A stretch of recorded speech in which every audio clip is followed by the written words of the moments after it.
নমস্কার বন্ধুরা, নবদিগন্ত চ্যানেলের পক্ষ থেকে আপনাদের সকলকে জানাই স্বাগতম। তো বন্ধুরা, আজকে সকালে গুড মর্নিং জানিয়ে আমি আবারও আজকে সকালের আপডেট আপনাদের জন্য নিয়ে এসেছি আমার নবদিগন্ত চ্যানেলে। তো আজকে আমি আপনাদেরকে যে আপডেটটি দিতে চলেছি, এই আপডেটটি কিন্তু অনেকেই আমাকে কমেন্ট বক্সে জানতে চেয়েছেন যে 32,000 প্রাথমিক শিক্ষকের যে চাকরি বাতিল মামলার রায় দিয়েছিলেন বিচারপতি গঙ্গোপাধ্যায়, সেই মামলার বর্তমানে ডিভিশন বেঞ্চে আছে। তো সেই মামলার শুনানি কবে হতে চলেছে, তো এই বিষয় নিয়ে আজকে আমি আপনাদেরকে এই মামলার আপডেট সম্পর্কে বিস্তারিত তথ্য জানাবো। তো আপনারা সম্পূর্ণ ভিডিওটি স্কিপ না করে প্রথম থেকে শেষ পর্যন্ত বিস্তারিত দেখতে থাকুন। এই ভিডিওর মাধ্যমে আপনারা অনেক অজানা তথ্য পেয়ে যাবেন। তবে তার আগে বলে রাখি, যারা প্রথমবার আমার চ্যানেলে এসেছেন আপনারা কিন্তু অবশ্যই আমার চ্যানেলটিকে সাবস্ক্রাইব করে অল নোটিফিকেশন অন করে রাখবেন, কেননা এই ধরনের আপডেট আপনারা কিন্তু একমাত্র এই চ্যানেল থেকেই পেয়ে যাবেন। তো চলুন আমরা এবার আজকের এই আপডেটটি বিস্তারিত প্রথম থেকে শেষ পর্যন্ত জেনে নিই।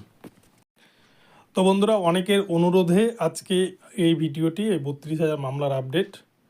তো প্রথমেই বলি যে 32,000 মামলার যে চাকরি বাতিল অর্থাৎ রিপ্যানেল করার যে অর্ডার দিয়েছিলেন বিচারপতি অভিজিৎ গঙ্গোপাধ্যায়, সেটা কিন্তু প্রায় 9 মাস থেকে 10 মাস হয়ে গেল, কিন্তু এখনও পর্যন্ত এই মামলার ফাইনাল জাজমেন্ট এখনও পর্যন্ত আসেনি। বিচারপতি গঙ্গোপাধ্যায় যে জাজমেন্ট করেছিলেন গত বছর 2023 সালে, সেই রায়কে চ্যালেঞ্জ করে কলকাতা হাইকোর্ট ডিভিশন বেঞ্চে যায় 32,000 নন টেন টিচারের একাংশ এবং প্রাথমিক শিক্ষা পর্ষদ, এবং সেখানেও কিন্তু প্রায় একই রকমই রায় বহাল থাকে এবং সেই রায়কে চ্যালেঞ্জ করে তারা সুপ্রিম কোর্টের দ্বারস্থ হয় এবং সুপ্রিম কোর্ট থেকে মামলাটাকে কলকাতা হাইকোর্টে একটি বিশেষ বেঞ্চ গঠন করে সেখানে পাঠিয়ে দেওয়া হয় এবং মামলাটা ছিল বিচারপতি সৌমেন সেনের ডিভিশন বেঞ্চে। এবারে আপনারা জানেন যে বেশ কিছুদিন আগে বিচারপতি অভিজিৎ গঙ্গোপাধ্যায় এবং বিচারপতি সৌমেন সেনের বাক বিতণ্ডার ফলে সৌমেন সেনের এজলাস থেকে মামলাগুলো সমস্ত সরে গিয়ে মামলা গিয়েছে বিচারপতি তপব্রত চক্রবর্তীর ডিভিশন বেঞ্চে। ফলে এই মামলাগুলো এখন কিন্তু তপব্রত চক্রবর্তী দেখছেন।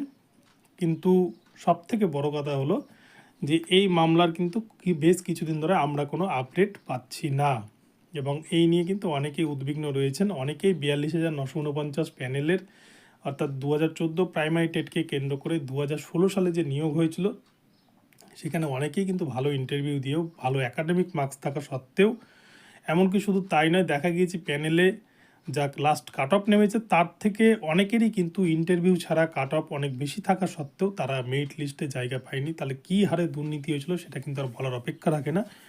তো এই বিষয়টা নিয়েই কিন্তু এই মামলা এবং এই মামলায় শেষ পর্যন্ত প্যানেল বাতিল করে কলকাতা হাইকোর্টে সিঙ্গেল বেঞ্চ এবং প্যানেলের অর্ডার হয় এবং মামলাটি ডিভিশন বেঞ্চে যেহেতু আছে, এখনও কিন্তু এই মামলার কোনো ফাইনাল জাজমেন্ট হয়নি বা আসেনি।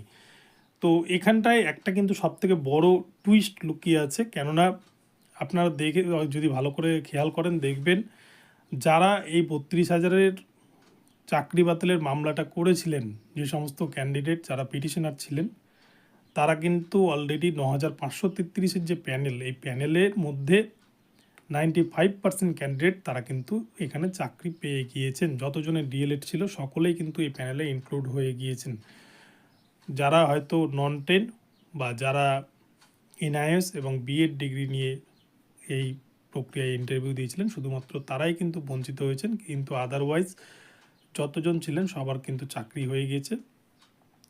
সেই জন্য কিন্তু এই মামলাগুলো নতুন করে কোনো আর আপডেট পাওয়া যাচ্ছে না। এই মামলাগুলো হয়তো আদতে আর নাও উঠতে পারে, কেননা যারা চাকরি পেয়ে গেছে, তারা যারা পিটিশনার ছিল তারা যদি চাকরি পেয়েই যায় তাহলে কিন্তু তারা সেই মামলাগুলোকে হয়তো উইথড্র করে নিতে পারে। তো সেক্ষেত্রে কিন্তু এই মামলার ভবিষ্যৎ কী হবে সেটা বলা মুশকিল।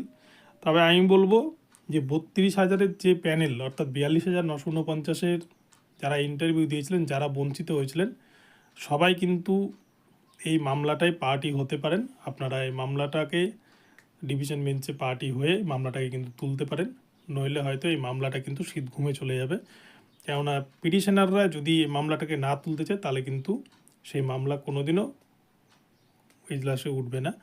তো এই হচ্ছে বিষয়। এই জন্যই কিন্তু আমরা বেশ কিছুদিন ধরে এই 32,000-এর যে নন টেন প্যানেল, সেই প্যানেল সম্পর্কে কোনো আপডেট পাচ্ছি না।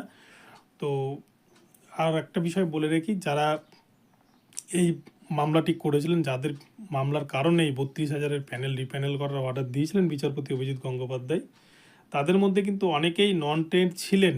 অনেকেই নন ট্রেন্ড হয়ে কিন্তু এখানে মামলা করেছিলেন, যেহেতু 2014 যে রিক্রুটমেন্ট হয়েছিল প্রথমটা 2016 সালে 42,949, তখন নন ট্রেন্ডরা ইন্টারভিউতে বসতে পেরেছিল।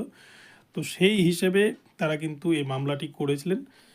তো অনেকেই কিন্তু নন ট্রেন্ড আছেন, তারা এখনও পর্যন্ত চাকরি পাননি। কিন্তু যেহেতু একটা মামলা তুলতে প্রচুর টাকার খরচ হয়, যে কোনো মামলাতে আপনারা জানেন যে একটা মামলাকে দাঁড় করতে প্রচুর টাকা খরচ হয়, সেই জন্য কিন্তু মামলাটা হয়তো তুলতে পারছেন না। তাই আমি বলবো, যারা বঞ্চিত হয়েছিলেন সে সময়, আপনারা কিন্তু এই মামলাটাকে যদি নতুন করে নিজেদের ভবিষ্যৎ গড়তে চান, তাহলে কিন্তু আপনারা অবশ্যই এই বিষয়ে ডিভিশন বেঞ্চে খোঁজ নিন এবং এই বিষয়ে মামলাটাকে হয়তো আপনারা তাদেরকে সাহায্য করতে পারেন।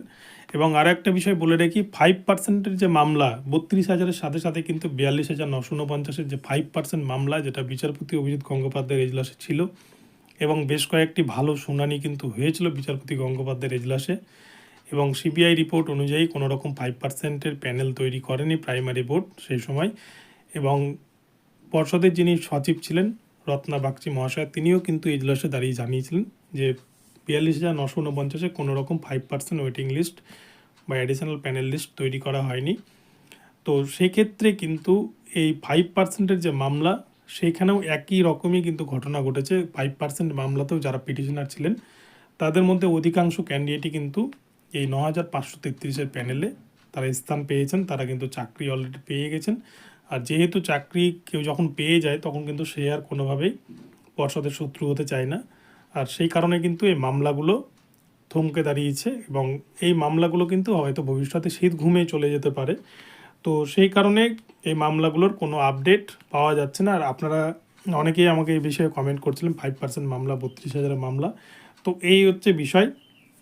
তো যারা যারা প্রকৃতই বঞ্চিত আছেন, আপনারা বিষয়টা খোঁজ নিন। আপনারা কিন্তু এই মামলাটাকে দাঁড় করালে হয়তো আপনাদের বঞ্চনা কিছুটা হলেও কাটতে পারে।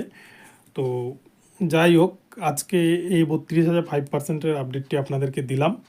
তো এই 5% মামলার যদি একটা ভালো সুফল আসতো, সেখানেও কিন্তু প্রায় 2,107 জন মতো ক্যান্ডিডেট তারা কিন্তু চাকরিটা পেয়ে যেত।